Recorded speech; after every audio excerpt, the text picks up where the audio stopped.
studying? Nothing. Want some water? No thanks.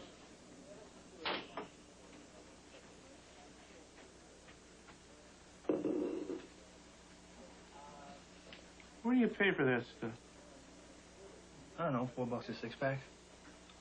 67 cents for 8 ounces of water? All the way to France, they see you coming. Comes from the Italian Alps. Well, that makes a difference. What's with the son of Sam? David Berkwood shot 6 people. Those are the ones he confessed to. For the shootings, probably before he even thought about it. He was a fire setter. He set over 2,000 fires. Abandoned cars, vacant lots. He put a match to anything. He never got caught. A lot of pyromaniacs grow up to be killers. I know. A lot of them don't. Why's that, Tony? Ask Ann, I don't know. I don't either. Sometimes it drives me crazy.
Unsub, sponsored in part by Mountain-Grown Folgers Coffee. The best part of waking up is Folgers in your cup.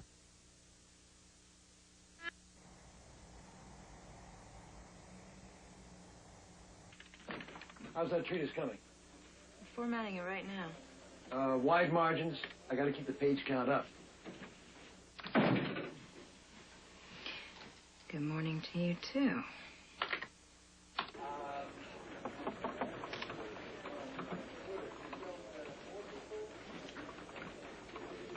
Alan, how soon are you going to be done with your paper? I'm proofing it right now.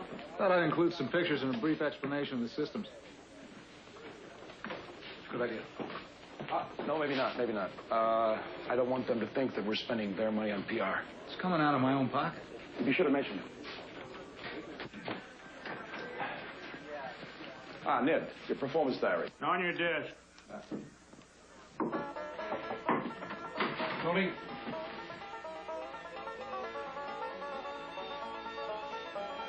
What are you doing? The dairy farmers who were murdered from Wisconsin were listening to this. Unbelievable. You carry empathy to a ridiculous extreme. Why didn't you go up to the cafeteria and stare at the cheese? Come on, Wes. I'm trying to concentrate here. Did you finish those field expenditure projections? No, Why not? because I was focusing on this. Work in an area where you're deficient. Synergizing with criminals is the most questionable aspect of what we do. I want those projections on my desk today.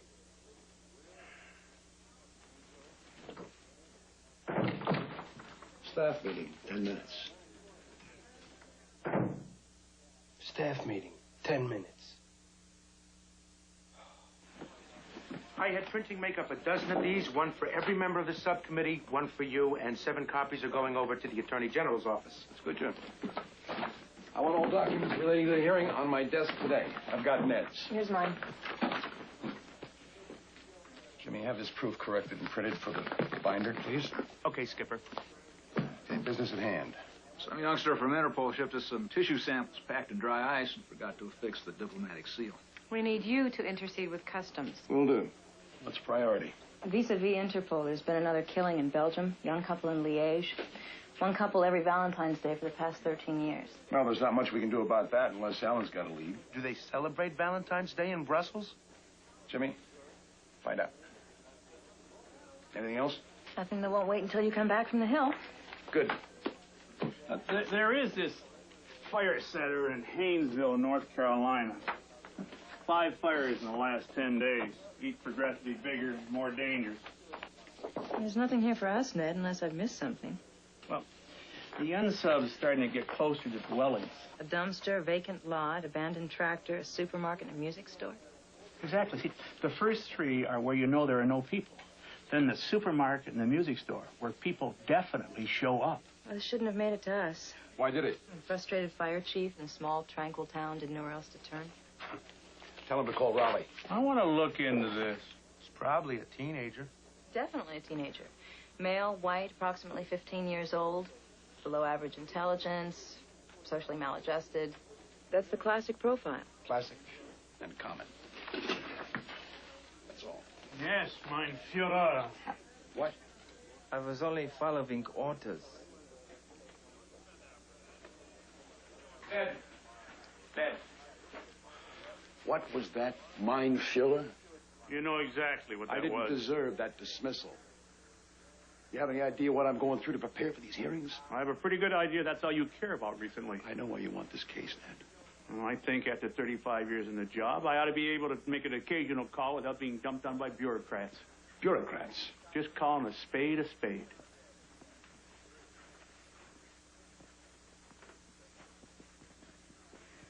Ned. Ned. Okay, you want to look into this thing? You've got the stripes. I want you to take Ann with you. I don't need Ann to come with me. Well, this bureaucrat does, on the off chance your brain is out for schnitzel. Ann, bad news. You will not be testifying on your report. Tony will. What? I want Ned to look into this fire setter, and I want Ann to go with him. Why Ann? Why not I have me? my reasons. Sorry about the mood. I'll be a much happier fellow when I get back from the hill. What do I know about your report? Try reading it, Tony. I have to read it? Wes! Wes! Why are you doing this to me? I should be going with Ned. It's what I do. How you do reports? That's Ann's expertise. She's not a field detective. I am. She's great in the field. Yeah, victimology. Do you know what this has to do with David Berkowitz? Doesn't have anything to do with Berkowitz. Sure it does. Berkowitz was a fire setter. I found Ned reviewing his file this morning. I know. I can't run up to that hill and give testimony on her area of expertise. Why don't you read a report? You'll be an expert. I can't do it. I might make a fool out of myself in front of all those people. It's possible. I could end up embarrassing you, the entire unit. Could be. Then why should I do it? You are only following orders.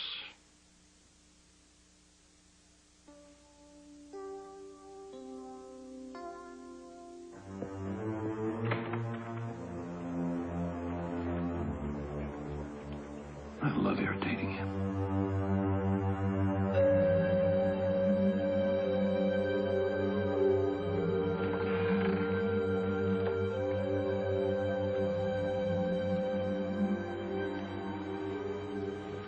Do you record your emergency calls? Sure do. Can you get me a copy of all the calls you received since the fire started? I will do. Where did fire start? Back there by the upright.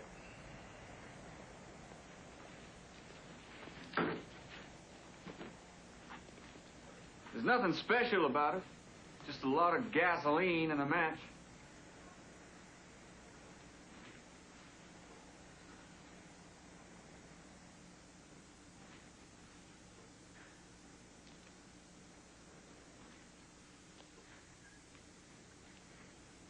Yes? Oh, sorry. Guess you caught me staring. I guess I did. Don't read me wrong, ma'am. I'm just a little surprised that the Justice Department responded in the affirmative to my request. I also had no idea the Justice Department could be so pretty. What she follows, I do declare. I've just always wanted to do that. Well, that's all right, ma'am. You can call me Ronnie. Oh, Scarlett.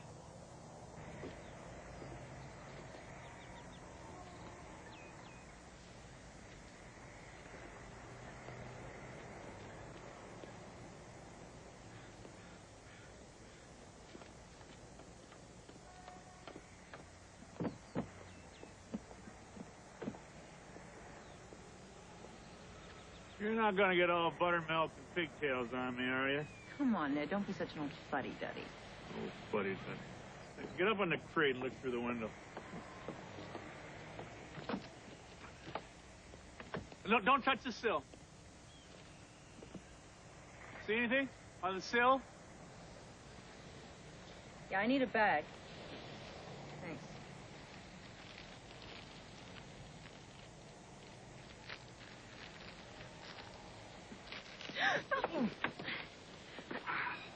You all right? I'm fine. Get that to Alan in the overnight mail.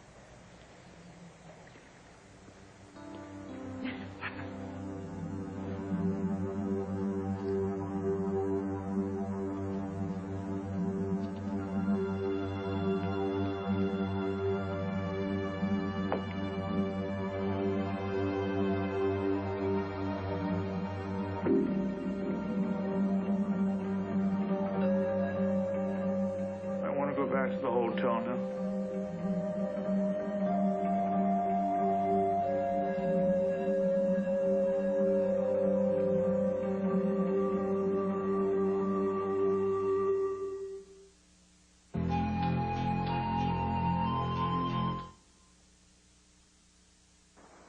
Gainesville emergency. Yeah, there's a fire outside. What's the location? A dumpster behind 25 Neptune. It's There's open. black smoke coming in the apartment. Smells like oil. Get a truck out here. Why are you listening to that tape? I cashed a check this week. Oh, I meant if we sent it to Washington, Alan could run it through the sound spectrograph and get a voice print. I sent him the original already. This is a dub. Any repeat callers? I haven't heard it all yet. Keywords or phrases that might... I said I haven't heard it all yet. What do you say we take a break and get some dinner? We know who this guy is. 15 to 20, below average intelligence, socially maladjusted. Now, just a second.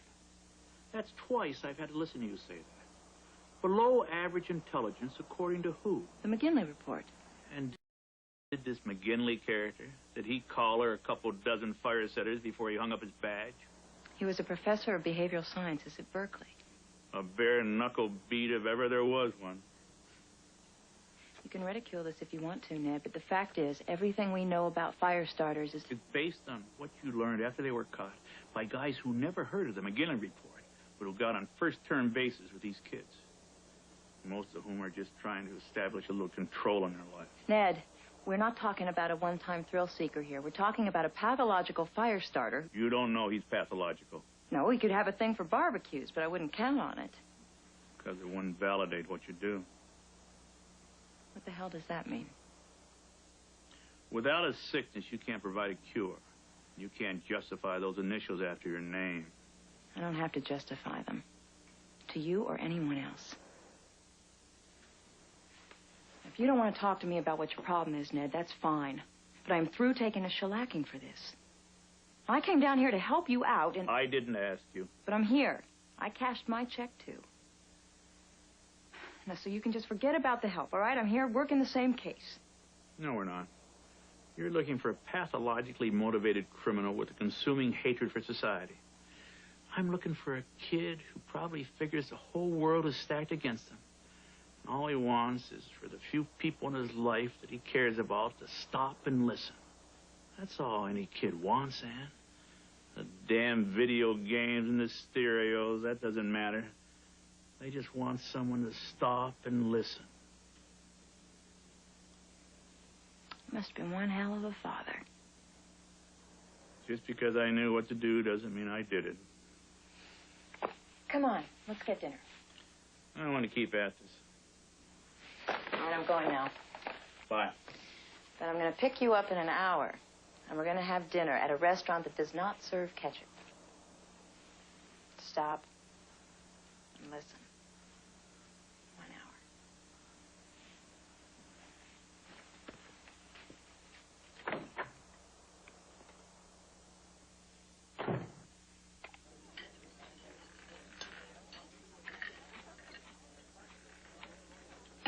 And I just want to say, working with you guys has been one of the best things that's ever happened to me. And I'm really going to miss it. Tony, this isn't a goodbye dinner, because this isn't goodbye. Come on, Westy doesn't send me to North Carolina with Ned. I know the unit's in money trouble. Our appropriations are being cut back. And he doesn't really like me, although I broke my back. Hey, he respects your talent too much to let you go. He knows what you put into the job and what the job takes out of you. So why doesn't he let me do it? Why is he making me slog through Ann's report? I don't understand half of it. We didn't go to Haynesville either. It's different with you guys. You guys don't have to work on the road. I mean, you guys can do your work in the fishbowl. But I'm worthless if I'm not doing what I do best on a crime scene. Don't you think Westy just tell you flat out if he was going to let you go, instead of letting you twist in the wind? He doesn't owe me. It's a business. I know that. I've been a hot shot. I've shot from the lip. I know that, too. He sees part of himself in you. He told me that. Yeah. The part he'd like to have surgically removed. Tony, stop torturing yourself. Talk to him. I'm afraid to talk to him. I'm afraid I might explode.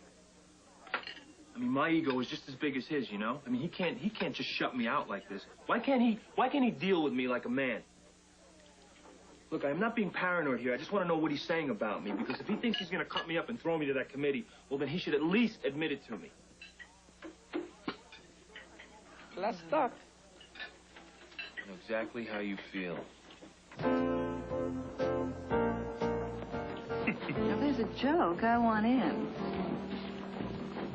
Come on, Platt.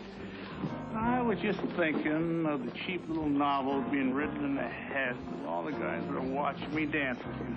Well, what makes you think anyone's watching? If I were them, I would be. And it'd be driving me nuts. You are a terrific dancer. I know.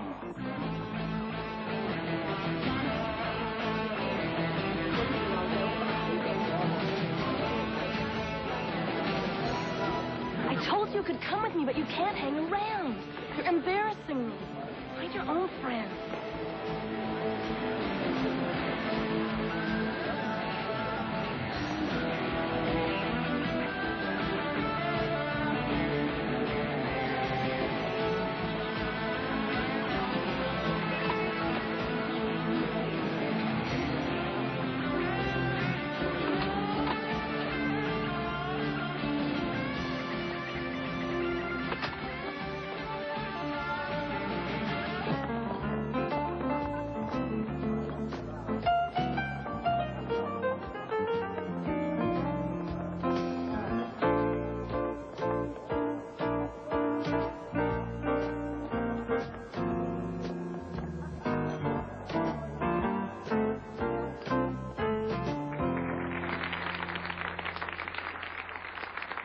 Excuse me for a minute. Sure, I'll get you a drink.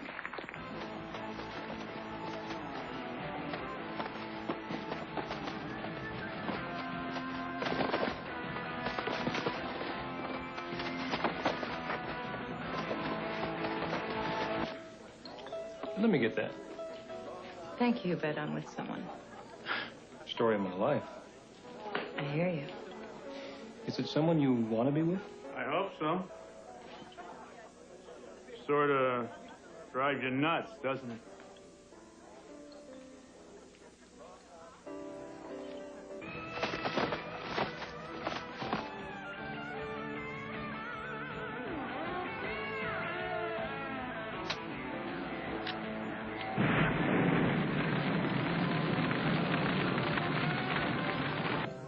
I didn't embarrass you with that fella at the bar. No, Good-looking fella. it's okay. Probably shouldn't have scared him off. Ned. All right.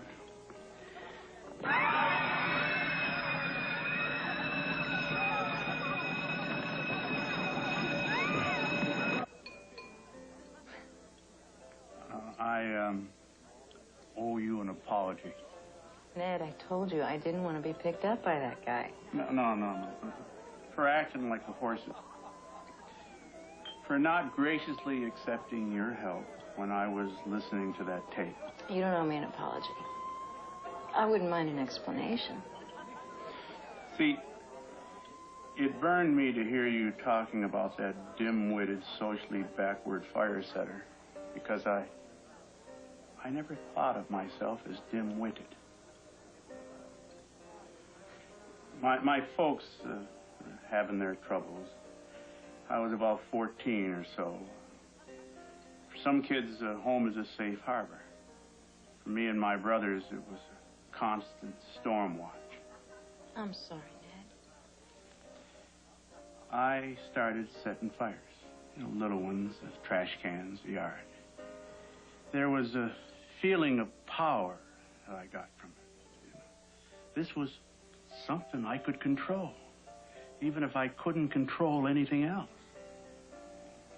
Then, when my dad decided to go for good, I went down in the basement and started a fire.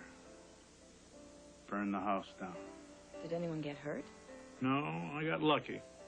When I was in the juvie, there was a counselor that got me to realize that those fires were kind of like an SOS.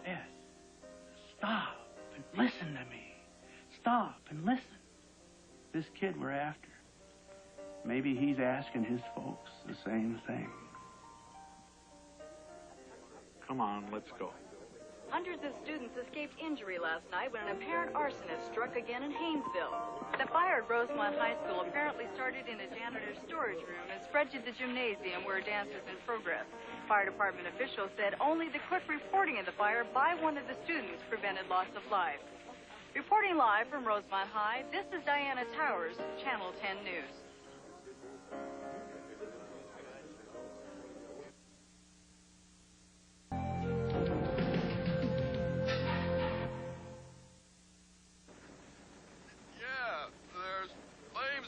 Coming out of the music store across the street. Where are you now, sir? Mule? What the hell's the name of this joint? This guy called in twice. Fire 2 nights ago and the fire last week at the supermarket. Well, fires 4 and 5 were 6 blocks apart. It's conceivable he saw 2 fires. Yeah, as drunk as he sounds, it's conceivable he saw 2 of everything. His explosives are in such a low frequency. I'm surprised he's able to stand. We had one other multiple caller. Driving by with my mom and we saw flames coming out Girl. of the music store. Yeah, she also reported the supermarket fire. Well, now that's interesting. The profile says male, but I think our unsub's a girl. I did a chromatography on the fiber end found on the scene. There were traces of propylene glycol, which gives that flowery fragrance to Precious, a perfume that's popular with teenage girls. Well, what about the fiber itself? The red fiber is a cotton wool blend. It's used by a company that specializes in varsity sweaters. The company sells to 3 high schools in the area, one of which hosted last night's fire. Rosemont High, home of the Red Dragons. Let's print this out and fax it to Ned and Ann.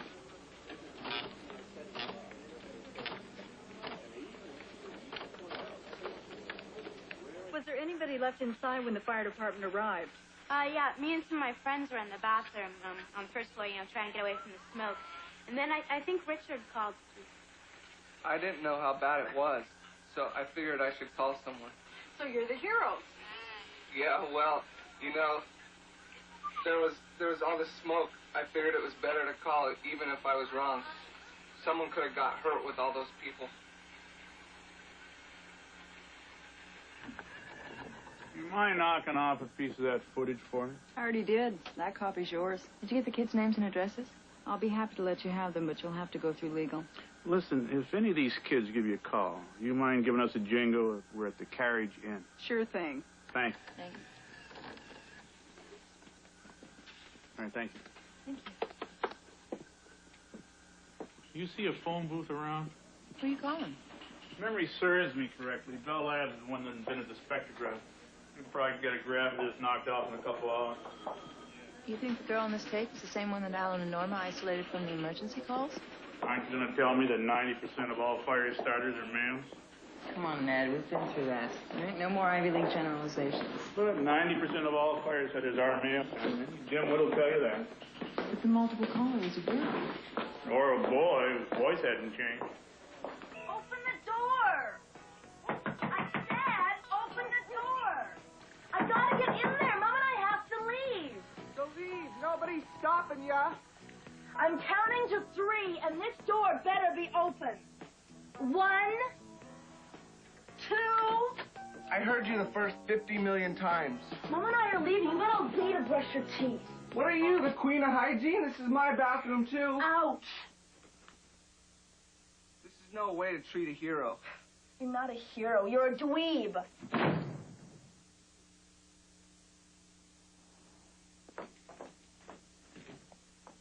You gonna be all right tonight? I'll be fine. I've left the number where we're staying by the phone. There's a 20 in my top drawer, which, barring an emergency, should be there when we get back. Pizzas aren't emergencies. What are you doing to my newspaper? Here it is, Mom. Last night's blaze at Rosemont Senior High It Prom. was a huge pain. It ruined a great dance. My last one. Richard Colley, a freshman at the school, noticed smoke from a janitor's supply room. Honey, we have to go. Wait, here's my quote. We've heard your quote of a wonderfulness, Ace. Give it a rest. I wasn't doing anything special. Just didn't want anyone to get hurt, said the alert young man. Said the alert young man. Bridge, honey, have you got your sheet music? I want to make it to Chapel Hill by nightfall. Mom, relax, okay? I already got the scholarship. They just want to hear me play. I'm sorry. I guess I'm just so proud of you. On top of your playing, you making those high SAT scores. And saving $1,800 cashiering. I could have worked there, too, if that damn supermarket hadn't have burned down. Don't you worry, honey. We'll get you to college somehow. Let's see if he makes it through high school first. You could apply yourself a little more, Richard. I apply myself. Yeah, to my things. I told you about taking my sweater. Now, there's a big bowl of chili in the freezer. You can have a friend over, but no parties. Who'd party with him? We'll call when we get there.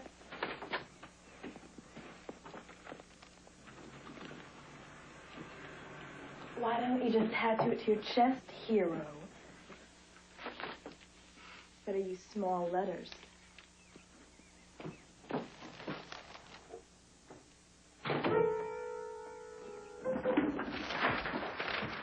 Everybody's got problems, gentlemen. You, me, every department on the Hill. We're all bleeding to death, right? The whole nation's bleeding. I love that word, bleeding. Well, the taxpayers want relief.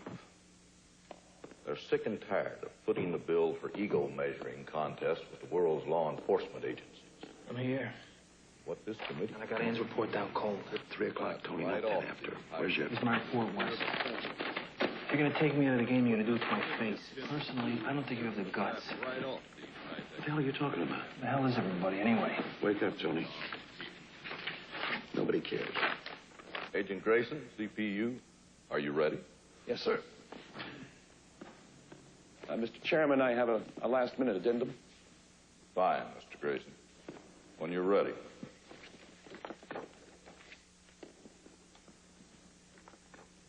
Congressman Radolsky, I certainly appreciate this opportunity to... Mr. Grayson, we've got a lot to go over, if you please. Before getting into the specific rationale of each of my requests, Congressman, I would like to provide an overview. Contained in your binder there, in addition to the ratios of the cost per conviction as well as cost per victim, you'll find the constraints, the various cutbacks we've already endured with regard specifically to the cost of the day-to-day maintenance of perhaps the most sophisticated crime detection center in the history of modern criminology, a science which, as you well know, is bound only by the limits of its nation's needs and by the constraints of time within which we must all function. I therefore ask, before applying any further cutbacks to the operating budget of CPU, that you consider two things. First of all, these tools of our trade are objects of high technology, the wonder of modern thinking. And secondly, that my requests be considered not with an abject eye, but with an eye to the future. Excuse me, Mr. Grayson. But would it be too abject of me to ask what the hell's so sophisticated about this?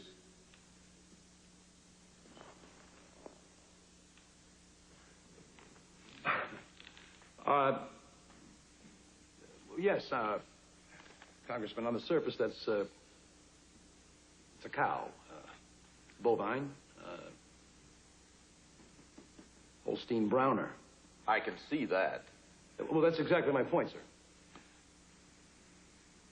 But to the trained observer, the trained eye, with no more than a fiber from a piece of blue denim, which we found by isolating the pixels on that photograph without incurring, of course, the cost of flying to Wisconsin. Mr. Grace, are you going to give me my cutbacks? Or do I have to move this and your Holstein cow into my office? Tomorrow, Mr. Grayson, my office.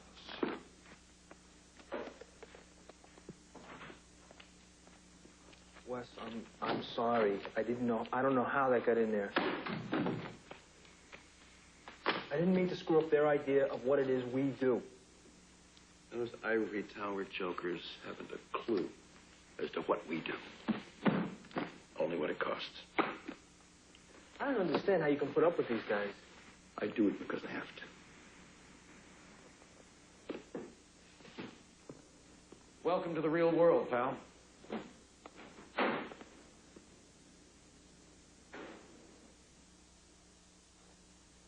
The one I taped to the glass, that's from Alan and Norma.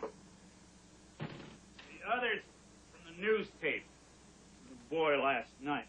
Richard Colley. Mm-hmm. Now, I got 16 feet from his 5 seconds of glory. That's a prepositional phrase, I think. Might just match. Oh. That's it. He's our caller. Well, he fits your profile to a T. Now let's just go see how pathologically dim-witted he actually is.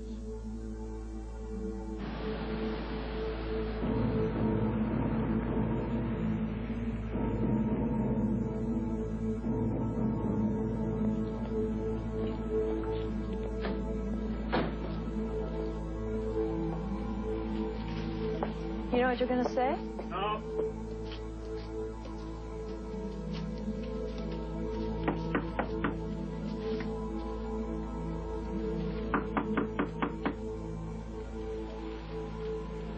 Lights are on. Maybe they went out for a minute.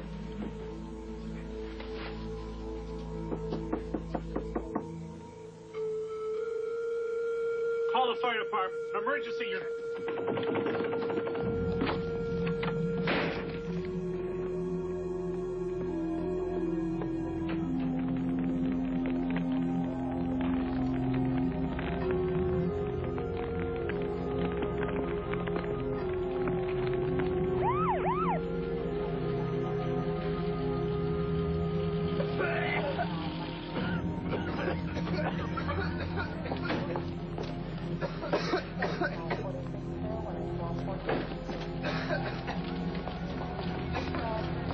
We appreciate the call. I take it this is our boy. You just take it easy, son. We'll check you out. You need attention? Officers Platt and Madison, this is Chief Prosecuting Attorney Owen Magnus. I want to talk to the boy. Nobody's talking to anybody. Son, you're under arrest. We appreciate all you've done for us, Mr. Platt. You too, ma'am.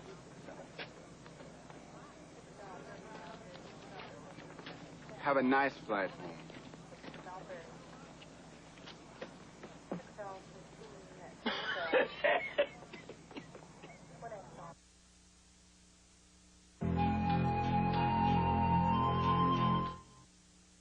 Congressman, you asked me for a complete by-department review. And you've been dealing with committees and budgets long enough to understand that when we ask for a review, we mean what can you do without. And the CPU has already had to learn to conduct its business with a bullseye in the back. Hypnosis? Empathic science? Doesn't sound to me like you're being shot at. You know, I was hoping that you'd present us with rollbacks of your own. But apparently you felt your time was better spent defending your budget with this tone. Well, do you want to start, or do you want me to? Wait a minute.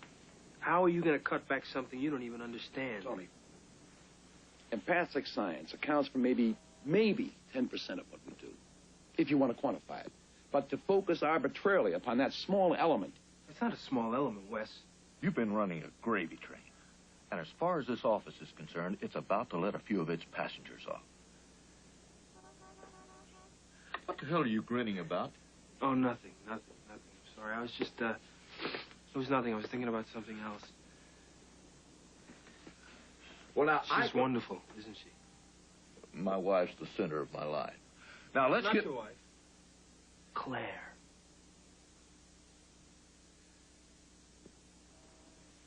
Claire? She makes you feel wonderful, doesn't she? What the hell's he trying to do? I feel her in this room. She's here on the couch. Tony, this is not the time. I'm not going to stand for this. Who needs satin sheets when you're in love, right? Get him out of here. Air. I need air. Air. Room. I need room service. Room service at the Four Seasons. I need room service at the Four Seasons. Claire loves room service at the Four Seasons, doesn't she? Doesn't she? I will not be blackmailed. I don't know who you've been talking to, but this isn't going to work. I will not be blackmailed. Do you hear me?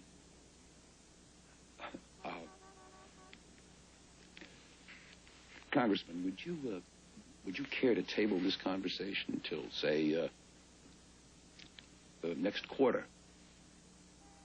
Yes. Yes. Yes. I think I should probably review your report when I'm a little more clear of mind.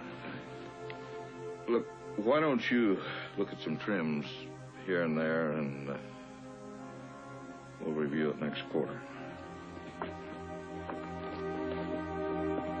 Thank you. Pleasure.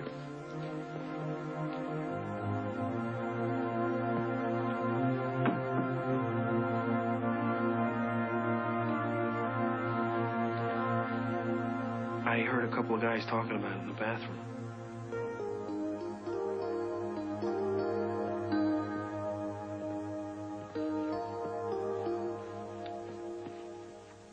Mrs. Coley, your boy's a firebug. And he's going to do time for it. He's 15. Yes, ma'am. And already done near $100,000 worth of damage to this town. I'd like to talk to the boy. I don't think so. Why don't you people leave?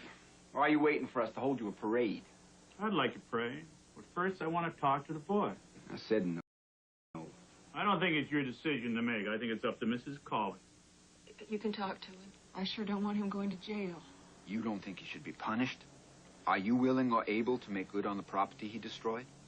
You know I can't do that. I don't know what happened to him. I guess he couldn't get over his daddy's death. Your daughter didn't go out and burn up half the town? Send that boy to a juvenile facility. He'll come back to you trained in crimes other than arson. And we'll send his butt right back to jail. You know, I've arrested more people in my career than reside in this county. But why is it you're behaving like I'm a member of the ACLU? Because I think you got something up your sleeve. Dry skin and arthritis, friend. Now, can I talk to Richard? I don't see the harm in it. Well, fine. But my duty is clear. I'm going to prosecute. Your duty is to protect and maintain the safety and peace of the community, and that doesn't always manifest itself in the form of prosecution. What do you expect to get? I want to know why. That's all. Can I talk to him now?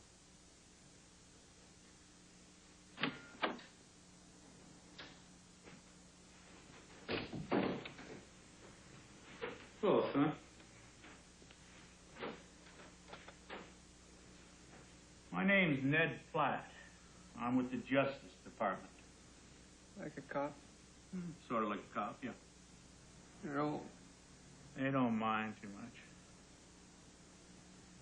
I'm the guy that pulled you out of your house last night. Why? I didn't want to see you die in there. I figured you didn't want to die in there either.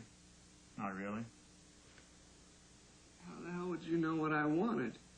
I remembered what it was like when I burned my house down. Yeah, right. Cop who burned his house down? I wasn't a cop when it happened. Get off, Willie.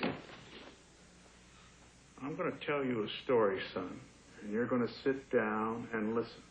What if I don't? I'll break your arm.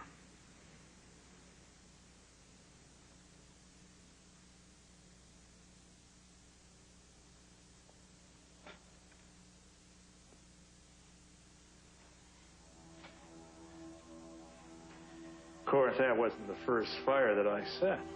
There were, things out in the backyard, woodshed that my father had built.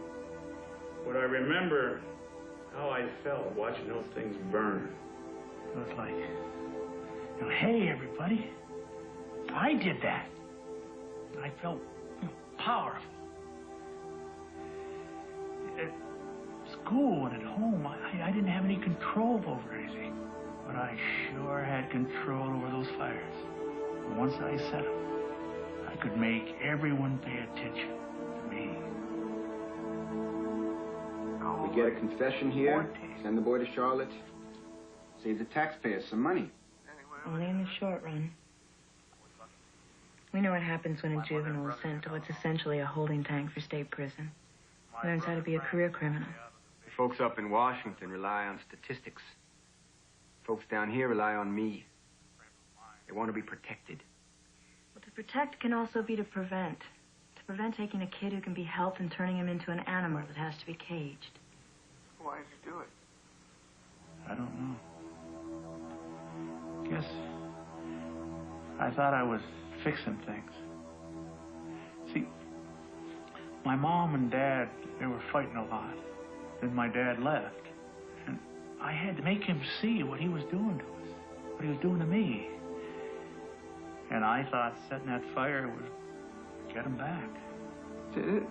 He came around and make sure I was okay. And then I didn't see him again for 15 years. My dad's dead. He was killed by a drunk driver 2 years ago. And my mom, I could never even... Were you real close with him? We used to have this old beater. Didn't run or anything. We used just to like to work on it. It was gonna be mine. She sold it to some guy for parts.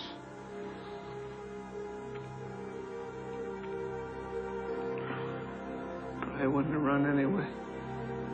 They shut him out. I couldn't live with the pain. I have a responsibility here to the people of this town. He committed a crime. He can pay for it. With what? He's 15. He can work it off. I can keep him busy at the firehouse a few afternoons a week. Maybe he can talk to other kids. Maybe keep some other kid from turning. And my sister, she's a smart one in the family. She got a scholarship and I'm flunking 3 subjects.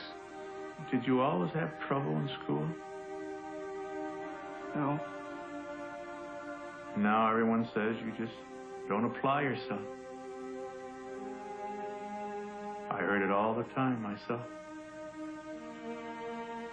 Did you set those fires in the music store and the supermarket?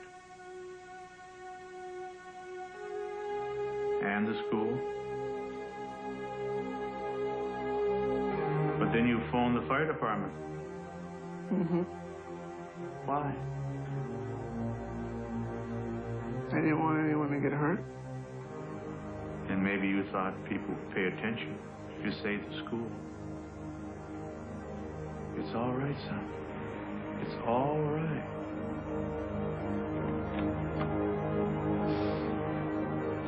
You can put him on probation, see that he gets therapy. And assign him to community service? There is a financial as well as a legal responsibility here. What about the moral responsibility not to make a kid suffer the rest of his life because of something that wasn't his fault to begin with?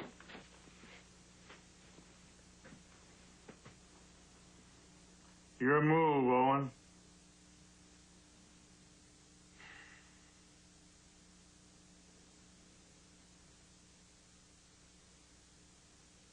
There may be a chance I can get the insurance companies to sign off on this. Agree to put him on probation, if I can. I won't press the charges. Good call? Right call.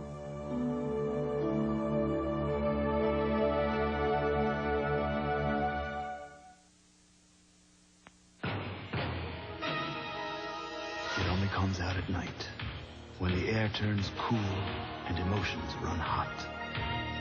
On the prowl, with a lean and hungry look, and fuel-injected V6 power. A one-of-a-kind, mid-sized Dodge Dakota 4x4. A wolf in wolf's clothing. 0.0 financing or savings up to $3,000 at Dodge on the trucks America wants.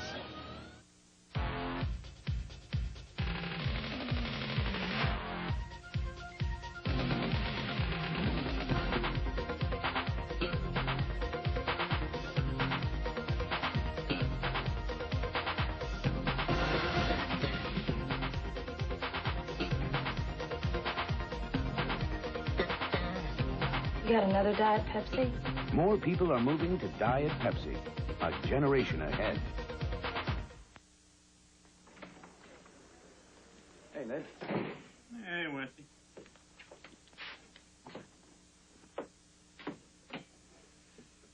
I hear it went pretty well. It was all right. The kid's going to get some treatment. You lighten some emotional luggage. You want to talk to me doing English? Sounds to me like you were able to exorcise some personal demons. You don't burn down your family's home and expect to ever put it behind you. 23 years in a D.C. police. I've done this thing a time or two before. Around about the third kid, I realized I was never going to clean out my closet. I was going to have to live with it. And maybe turn it into something good. If I can make a difference, I try. Someone kicks me in the shin, I kick him back. I'm not looking for forgiveness. I'm looking for a movie I can find one I can sit through. Good night, Weston. See you tomorrow.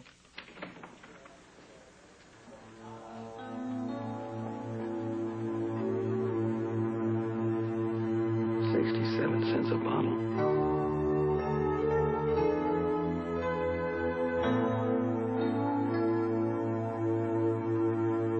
The show you've been waiting for, Major League Baseball, an inside look with Marv Albert, followed by baseball action at its best. As the New York Yankees host the Minnesota Twins, or the Oakland A's meet the White Sox, and Game 2 has the Mets at St. Louis, or the Dodgers hosting the Astros. Get the pretzels and soda ready. And tomorrow night, there's all-new crime action on Hunter. I'm Tom Brokaw. Stay tuned for complete, up-to-the-minute local news on most of these NBC stations.